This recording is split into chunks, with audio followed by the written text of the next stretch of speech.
Hello everyone, my name is Lisa and I'm the Viet Vegan because I'm Vietnam vegan, and today we are doing part 2 of my week of eating quarantine edition. If you haven't seen that first part of the video, it is significantly shorter than this one because I underestimated how much footage I had for the last 4 days of the week. Yeah, you can watch that. I'll leave a link down below or in the corner, but it's just a more simplified version of the food that I felt like eating version. What am I talking about?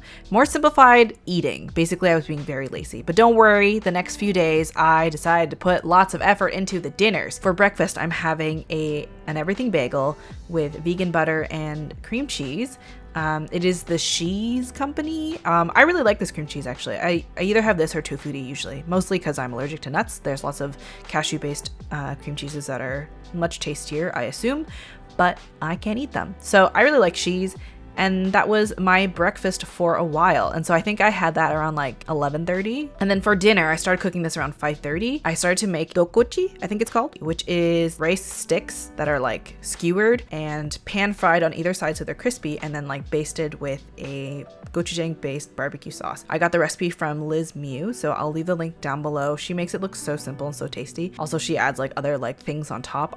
I'm not that skilled or patient, so I just basted them, and I actually continued cooking them on each side with the barbecue sauce, even though you're not really supposed to do that, but I really wanted like the extra crunchiness. So it's like crunchy on the outside, chewy on the inside. Eddie thought it was too chewy and too crunchy, but I loved it. Would eat again, would make again. Probably not for a while though, because it was a lot of effort, but I really liked it. So I'll leave a link to Liz's recipe down below. I also didn't do a very good job of filming it, but I also made like a side dish of gan, which is like a Vietnamese soup. It literally just means soup, but it's just like a clear broth, simple soup with greens of your choice. It's usually mustard. And here I used yu choy. I added some miso paste and mushroom broth powder, and then some soft tofu. So that was our protein. I didn't really film it, but I ate like a third of what was in that bowl, and it was just like a little bit of hydration, a little bit of salt, but mostly vegetables and some protein to go along with the Gnocchi. Time to try one. Oh my god, that is a texture fun time. If you want the recipe, go to Viet Kieu's website. I'll link it down below. Okay, that looks so suggestive. Gonna have some Pringles because I'm feeling hungry. We got a bagel. Gonna have some bagel with herb and garlic, cheese, and some more pickles because they're so good.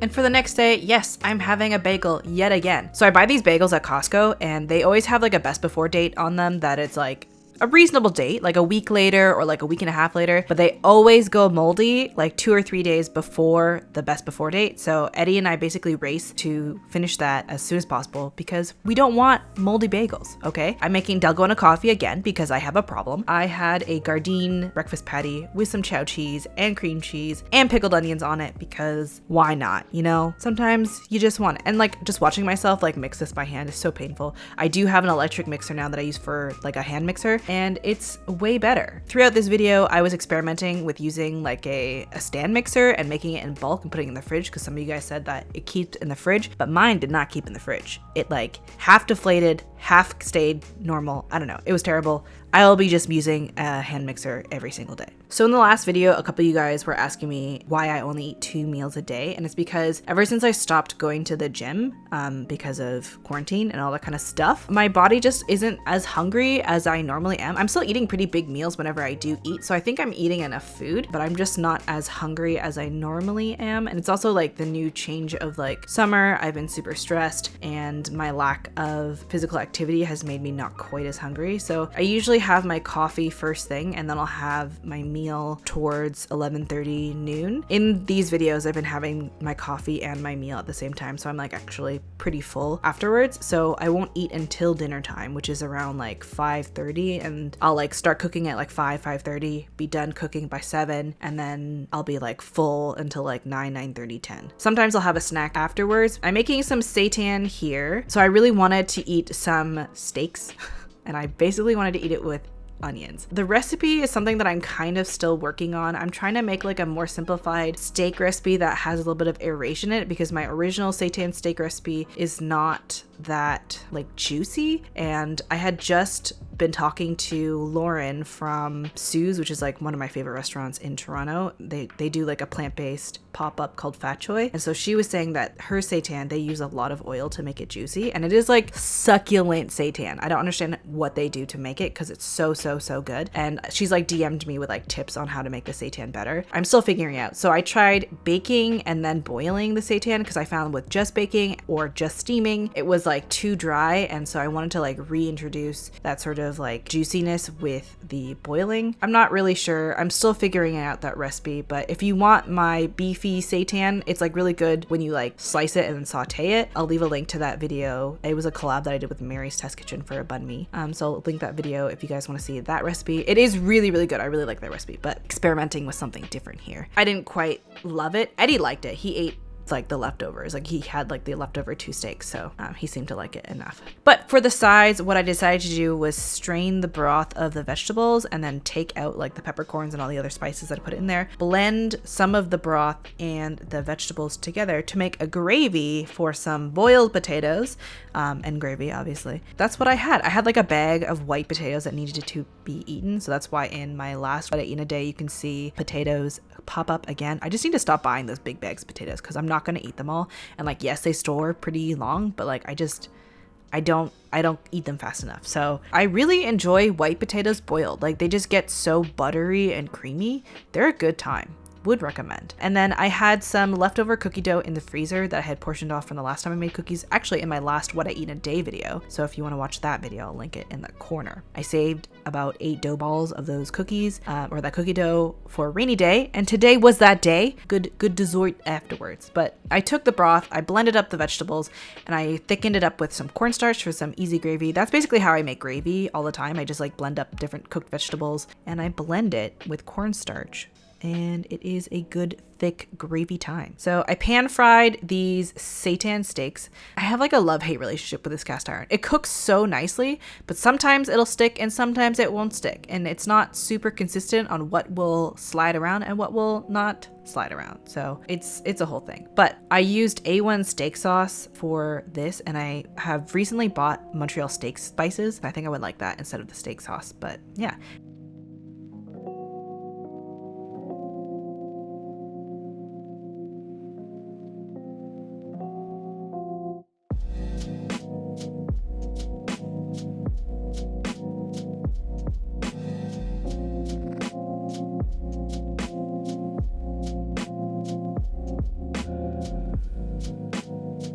Special drink. Grapefruit juice, pineapple juice, soda water. All right, so cookie time. Eddie gets cookies because I've eaten 2 of these already.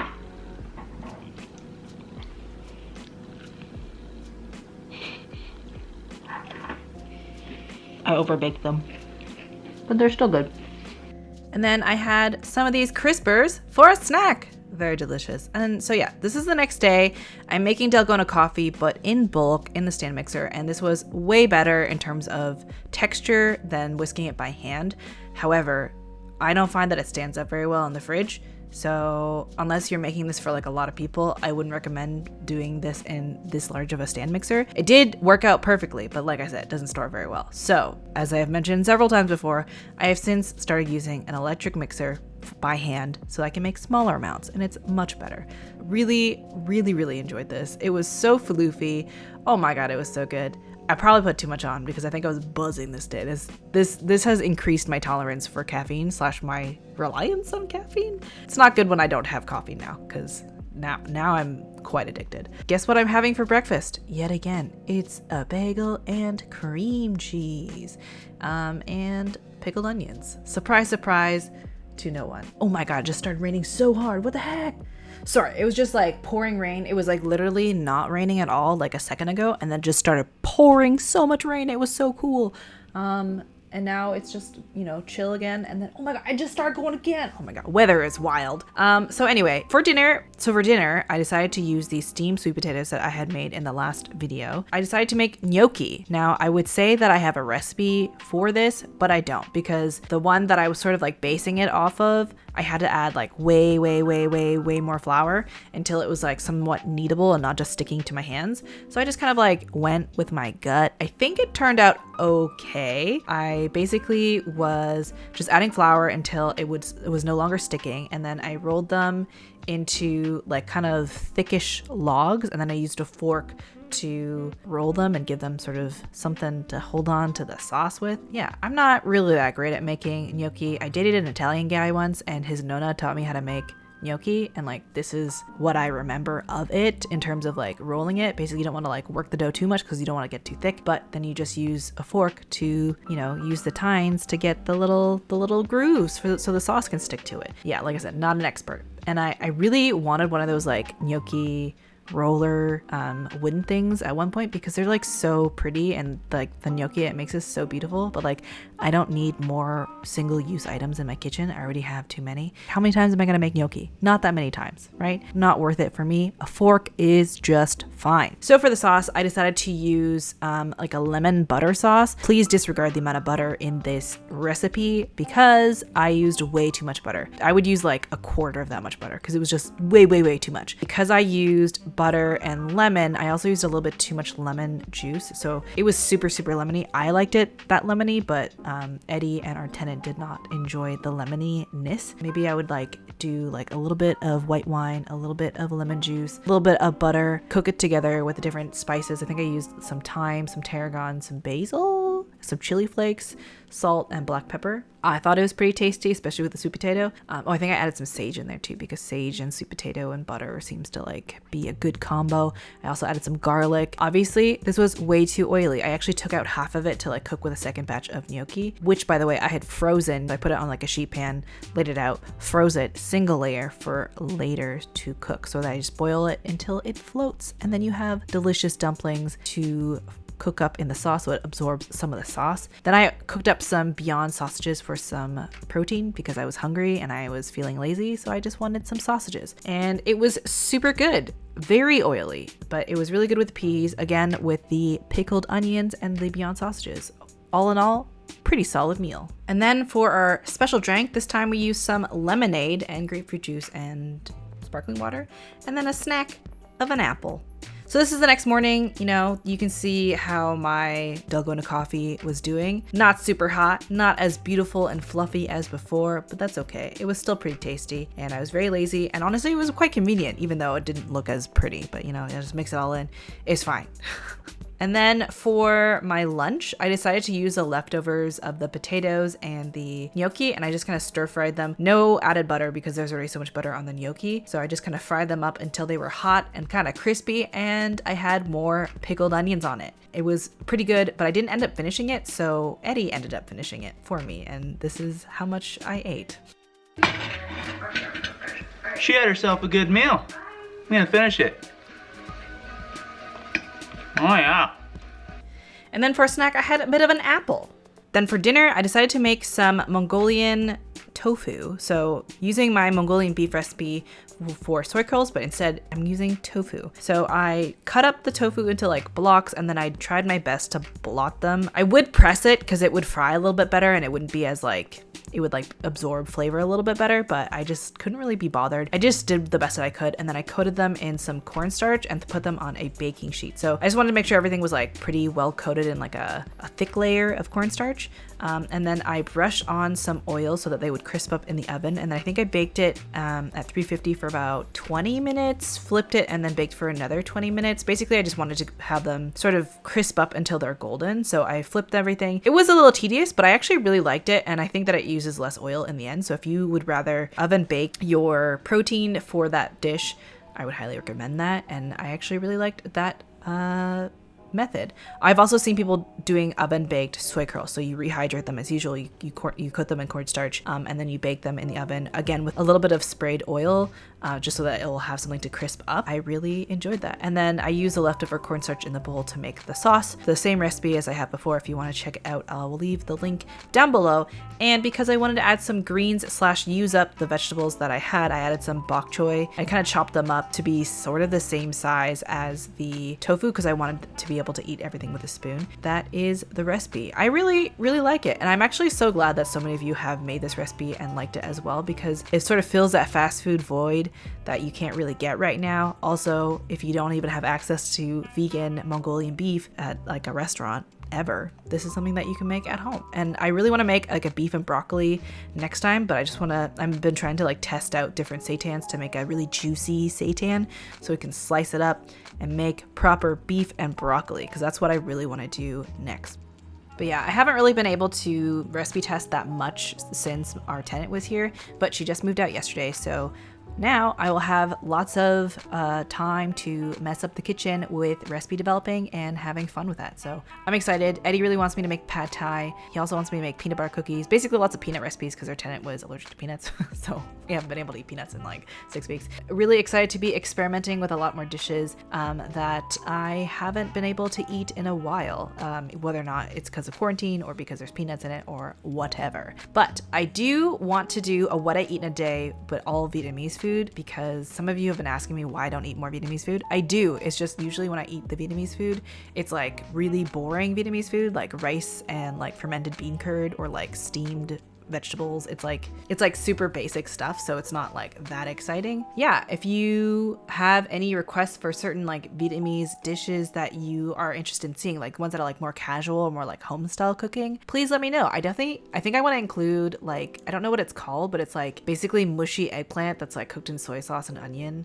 and garlic, and you just eat it over rice. It's like so soft and like squishy and delicious. I don't remember what it's called. I ate a lot of that as a kid, and I also ate a lot of that like wilted beef salad where you like pour cooked beef over salad and then you eat that with tomatoes. I also don't know what it's called, but it was very delicious and I ate that a lot as a kid, so I want to make that vegan. Yeah, that was an irrelevant ramble, but if you are Vietnamese and you have other like home style sort of dishes that you want to see veganized or you want to see have some love on the YouTube, let me know down below. And oh man, this shot is just so good. I really love seeing the sprinkles. Oh, that was such a good dish. Eddie really enjoyed that. So thanks so much for watching. If you haven't seen the other part of this video, I'll link it down below. Hope you guys have a delicious day, and subscribe if you haven't already. Stay safe, stay home, do your thing. So for dessert, we're having the non-dairy drumstick. I've literally been dreaming of the day that this is vegan friendly, because this is like my favorite ice cream cone from pre-vegan days. Our tenant is allergic to peanuts, so we're eating this outside of the home. Also, she's not here, so close. You gotta get close sometimes, you know? It's a caramel flavor. It tastes like the original. Oh my god, I'm so happy. Okay, now we're gonna go for a walk. Bye. I gotta edit this later. Oh, good lord.